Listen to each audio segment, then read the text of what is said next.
The dating market is crazy out there. I know how difficult it is to navigate, especially online dating, which is where most relationships start these days. Here's some red, yellow, and green flags to help you navigate the dating process just a little bit easier. Let's talk about it.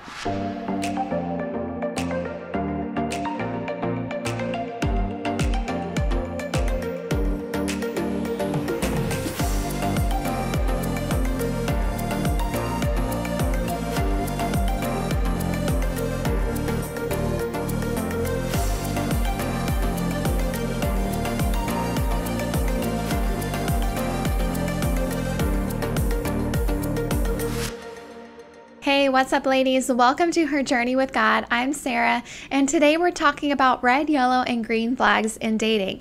Now, this is not meant to be an exhaustive list. These are things that I went through while dating, and I think they might help you too. So we're going to look at 5 different areas that we can recognize red, yellow, and green flags in to know whether or not this relationship needs to be stopped or progress slowly, or if it's good to go. So the first area that we're going to look at is the relationship with God. Now, this is the most important area when we're thinking about potentially marrying a guy. We've got to make sure that he's got a relationship with God. If we want to get married, we've got to marry another believer. And so here's a few things that guys have said to me that told me maybe this is like a red flag. So this guy told me, I rely more on philosophy than the Bible. Or God is relative. He's more like a side thing than the main thing. Or what do you mean a relationship with God? What does that mean? Or you're more into God than I am. So these are things that guys told me either on first dates or on phone calls or even a few weeks into dating as we talked more about our beliefs and faith. And these were actually red flags for me. In some cases, it didn't even make it past the chatting because in one case, this guy was like, what do you mean a relationship with God? What does that mean? And he was like, I think you're more into God than I am.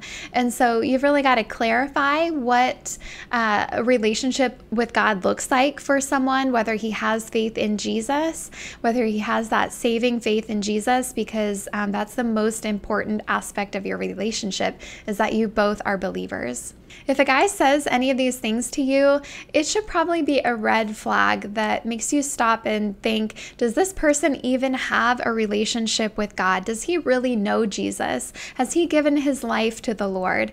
And so that would be a red flag. If a guy does not have a relationship with the Lord, he is off limits for a Christian woman looking for a godly marriage. We cannot missionary date, which means that you think that by dating someone that you're going to draw him to God, and that is not an acceptable method of dating for Christian women. And we cannot marry someone with the hope that he becomes a believer, because we don't know if he'll become a believer or not. And that ties us to him for life. And if we are married to an unbeliever, he's probably going to have an entirely different worldview. And it's just not going to be healthy to have a divided family like that. We want to make sure that he has an actual relationship with the Lord through Jesus. And so an example of a yellow flag might be something where you have a doctrinal issue that comes up that makes you stop and think, okay, you don't believe in baptism, or you believe that you have to be baptized to be saved, or something that you might find that you have a difference on. And so it's something to talk through a little bit more to make sure that you can be on the same page and find some way to agree, because if it's a big issue, it may not be something that you can move forward with, and that's why it's a yellow flag. It's just something that you have to talk through. And so an example of a green flag is that, when I met my husband, he told me that he had a relationship with Jesus. He told me he wasn't where he knew he needed to be with God. He knew he wasn't where he wanted to be in his relationship with God, but he did have a relationship with Jesus. He prayed every morning, but he knew that he needed to read his Bible more often. He was already going to church on his own before I met him, and so it's not something like I had to drag him to church. He knew that he needed to grow in his walk with God, and he was pursuing that on his own. And so for me, that was a green flag, because it wasn't something that I was making him do, that he was only doing because of me. He already had that relationship with God. He was saved. He knew Jesus. He prayed. He went to church. but he knew that there were things in his life that he needed to get better in and grow in. And so we had that common bond that we were both Christians, both saved, and that we both wanted to grow in our walk with God. The next area that we need to recognize red, yellow, and green flags in is the area of family and responsibility. And so a red flag for me once was I had been dating this guy for months, and he told me, I don't want kids because of the responsibility. And so at the start, this person had told me that he was open to kids, that it wasn't necessarily something that he really wanted, but that he was open to it if he married someone who wanted it. And then by the end of our relationship, he told me that he decided he didn't want to have kids, even though I wanted to, and that he said he didn't want kids because of the responsibility. And what you've got to think about, this should be a red flag. Even if you don't think that you want kids, you need to recognize something about this statement is that he didn't want responsibility of a family. And the reality for some women is that they get married and then they accidentally get pregnant, and then the husband leaves because it's not really something that they think they signed up for. And so you need to make sure ahead of time that as you're in the dating or engagement process that you talk through things like kids, because the reality of life is that when you get married, you might get pregnant. It could happen. Even if it's not something that you're planning for or even want, it could happen. What I would say is that this is probably a red flag if he's not looking for a responsibility, because marriage is hard and life is hard, and you want to make sure that you have signed up to marry someone who is all in, for better or for worse, for richer, for poorer, in sickness and in health, child or no child. And so the reality is that some women even can't get pregnant once they get married. And so these are things you have to talk about in the dating process. What happens if we get married and we accidentally have a child? Or what happens if we get married and we can't have a kid? Are we still in this relationship? Is it more than just the convenience? Because some people just don't want the inconvenience of children, and that speaks a lot to their character of potentially whether or not they're going to stick around. So that to me was a red flag when that happened. And this person in another conversation also said, I want someone who just fits into my life so I don't have to make changes. And the reality is that when you get married, you will have to make changes. A relationship requires some sacrifice and some compromise on both sides.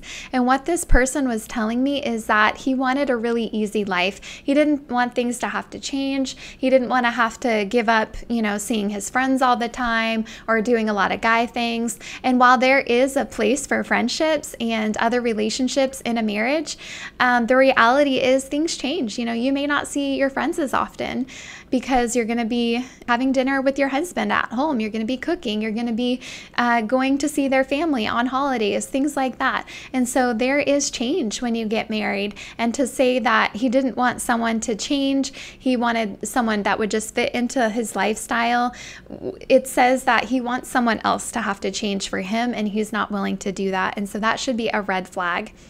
And it's something you really got to think about before you get into a serious relationship. But this should be a yellow flag early on in your relationship, is if someone says, I don't know if I want to have kids or not. And if you don't know if you want to have kids or not, that's something you've really got to settle in yourself. And you've really got to be clear ahead of time in that, do you want kids or do you not? What are your expectations? Because if someone tells you they don't know if they want to have kids, what happened to me is I dated someone for almost right around 9 months or so, and they told me, I don't want to have kids. And I was like, really? And that was a deal breaker. And so you want to make sure that you work through some of these things ahead of time. If someone doesn't know if they want kids or not, it's a yellow flag. If they say they don't want to have kids because of responsibility or they don't want to have to change, that should be just a red flag in general when they say they don't want responsibility and they don't want change, because marriage requires both of those things. So a green flag for me when I was dating my husband was that he did want kids, and he said he wanted at least one kid. It was a 20% chance of whether he wanted more than one or not. He said if I wanted more kids that, we could do that, but we agreed that we wanted at least one kid. In the dating process, we also talked about, would we be okay if we got married and for some reason couldn't have a kid? what would we do? Would we adopt? Would we foster? Would we get a dog? Would we just be okay with the two of us? And so that's something we talked about beforehand, before we got married, about that situation specifically. The next area to look out for red, yellow, and green flags is in the area of values. So I was on a date one time. We were on our maybe third or fourth date. We were driving back from having lunch and going hiking, and we were driving on this back road and drove past a billboard that had some kind of advertisement for gun rights. I can't remember what it was about, but it had something to do with guns.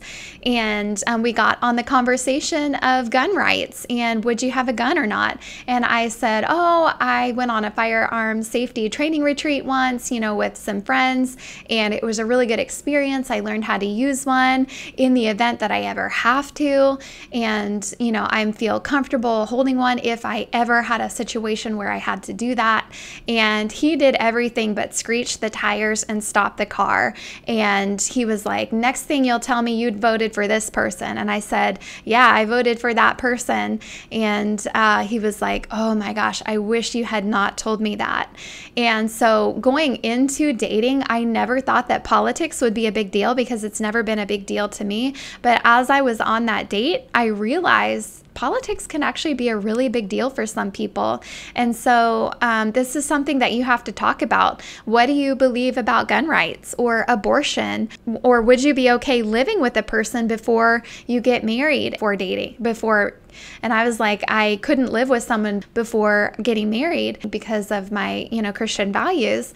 And he was like, oh my gosh, I would want to live with someone before getting married. And he wasn't even sure where he stood on abortion. Even though someone has the Christian box checked on their dating profile, doesn't mean that you don't have to talk out some of these issues. These are really important areas, whether you think so or not, going into dating. Make sure that if someone tells you that they have really strong political values, that you have those same values. That if someone supports gun control and you don't, or someone supports abortion and you don't, or whatever, you need to make sure that you talk through these things. And if someone says something like, I don't know where I stand on that issue, then that's a yellow flag and something that you need to talk through a little bit more to see, do you support abortion? Do you support gay marriage? Do you support these different things? And you need to know where you stand on those areas as well. Another yellow flag might be if they say, well, I'm not really political. Like me, I said I wasn't very political early on in my dating. And yet the reality is that everyone is a little bit political. They all have certain beliefs. You either do or do not support abortion. You either do or do not support big government. And so these are things, if someone says, I'm not really political or I don't really know, then it's something to talk about and get to the bottom of, what do you really believe? And do we really match up on these values? And so on my first date with my husband, we actually talked through some of these things. I know a lot of people say don't talk about these big things on a first date, but I think my husband and I, by that time, had both been kind of fed up with dating. And so we both kind of wanted to get these big things out of the way. Do you believe this? Do you believe that? Okay, good. And so we actually really lined up on everything that we talked about, whether it was political, whether it was, whether or not we would ever have a gun in our home, whether it was abortion. We talked about these big issues and we agreed on all of them, which was really good because honestly, you don't want to be in a situation, in a relationship where you have really big differences on values or political beliefs, because if you do raise children, you're going to have to teach that child one way or the other, and you want to make sure that you're in agreement, and so it doesn't cause a lot of unneeded conflict in your relationship. Okay, so the next area that we want to watch out for flags is the area of sexual purity. So as Christian women, we are called to live sexually pure lives that reflect our faith in Jesus and our profession of faith. We need to be really careful when we're dating guys to see whether or not they're really leading us towards Jesus or leading us away from obedience to Him. I once had a guy say, "Don't you trust me?" as he took my hand, and we walked to his bedroom because he told me that it was going to be uncomfortable to talk if his roommates got home and we were just going to talk. And I didn't really know any better at the time, and I was like, I guess I trust you. I mean, we're just going to talk, right?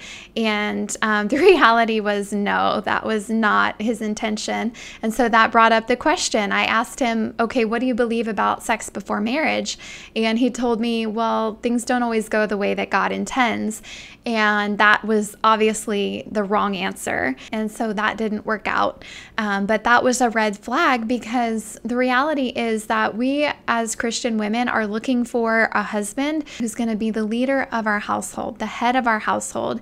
And we want to make sure that he's going to be leading us towards God and not away from him. And obviously, sexual temptation is a big deal for a lot of guys. Honestly, I think guys struggle with it more than a lot of women do.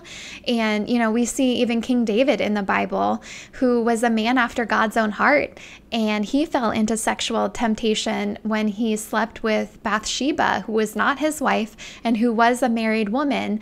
And then he killed her husband to cover up the fact that he got her pregnant. We see the fact that even Christian men, even men after God's own heart, struggle in this area. And so we need to make sure that we are looking for a guy who is actively working on yielding to God in obedience to him rather than his own flesh, because if he can't lead himself well, how is he going to lead your household? And so that's a red flag if a guy says, don't you trust me, when he's leading you to the bedroom. Obviously, no. I trust God, that God knows what's best for me, and that when he says sexual purity is the best thing, I'm just going to trust that that is what is going to be best for me. A yellow flag might be someone who says, I don't know what I believe about sex before marriage. And so that's a yellow light to say, proceed cautiously, because maybe they haven't read the scriptures about sexual immorality, which makes me think maybe they don't read their Bible. And so it's just proceed very, very cautiously in that situation. A yellow flag would be if someone is starting to push your boundaries and you're going to have to slow down and say, okay, let's talk through this. Let's make sure that we're really clear about what these boundaries are. A green light for me was that my husband and I set very clear expectations on our third date when we decided to be exclusive, that we didn't want to see anybody else, that we liked where this was going. And I told him, look, here's the deal. This isn't going to happen before marriage. And he said, okay, yeah, that's great. We kept each other accountable on our dates in that area of sexual purity. And so for me, that was a green light, because I realized as I spent time with him that I could trust him, that he wasn't trying to get me into bed before marriage, and he wasn't trying to push any boundaries. So those boundaries looked like no spending overnights together. It was about a 70-mile drive between our houses, and so it would have been really nice to stay overnight. It would have been easy to stay overnight. My husband had an extra bedroom in his house at the time, and I had a big enough floor space in my little apartment that he could have stayed over. But we talked about it and said, no overnights. We're not going on any trips together and spending overnights in the same hotel room or anything like that. We're not giving us a chance to slip up, and we're not giving ourselves a chance to have an appearance of evil. And so we really wanted to be really careful in that area. The next area that we need to be careful with and look for red, yellow, and green signs is the mental health area. I once had a guy tell me on a date, he said, no, I don't have any friends. I asked him, do you go to a small group at your church? He said, no, I go to church, I walk in. After the sermon, I walk out. That's it. I don't have any friends. And that for me was a really red flag, even though he was attractive, he had a good job, a lot of good things going for him, but you could tell he was really in depression. He was formerly divorced and going through a really difficult time. And so the fact that he had no friends, and that if we were going to get into a relationship, I would be his only friend, that was a really big red flag. And I have nothing against people who are formerly divorced. We should never count the past against someone. It shouldn't disqualify anyone from a relationship, but we have to ask the question, where is that person right now? Are they depressed? Have they really worked through what has happened? Are they still stuck in the middle of this? Or have they worked through it? Have they grown? A green flag in this area, even though my husband was formerly divorced before I met him, he had had several years since that relationship, and he had gone to counseling. He had been through a lot of healing, and he was going to church. He had good friendships. He, although had been depressed in the past, he had worked through it. And so he was in a really good place where he was ready for a healthy relationship, where he had good friendships. You know, he could have a girlfriend and a wife without putting all the pressure on that person to be the only person in their life. My husband actually wrote a book before I met him, and it was about his childhood, where he grew up in foster care and had a very messy childhood, was physically abused by all kinds of people. And so he had a very messy, very hard to read about childhood.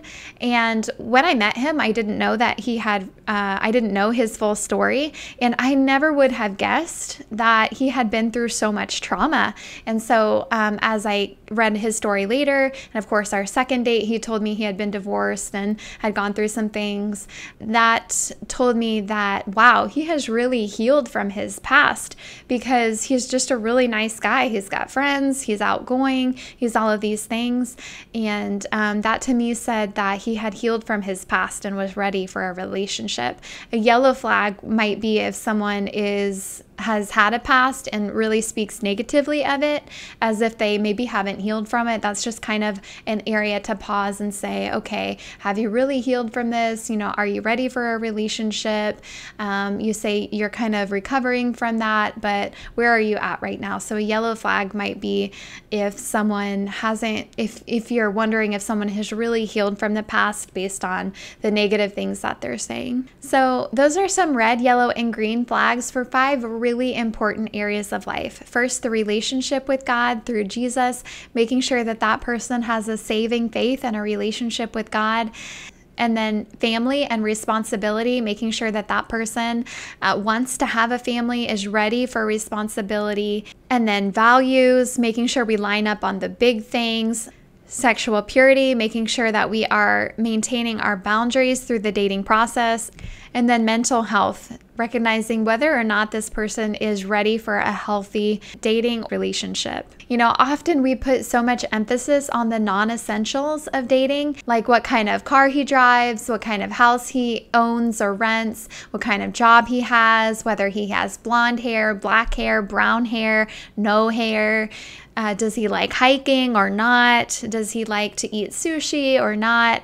Sometimes we put so much emphasis on those non-essential things, those things that don't keep healthy marriages together. It's really our character that keeps a marriage together. So friends, I hope this was encouraging, and I hope this helps you recognize red, yellow, and green flags as you are navigating the dating world these days. And I know how crazy it is out there, but it is possible to find a great guy. So I hope this helps. God bless you.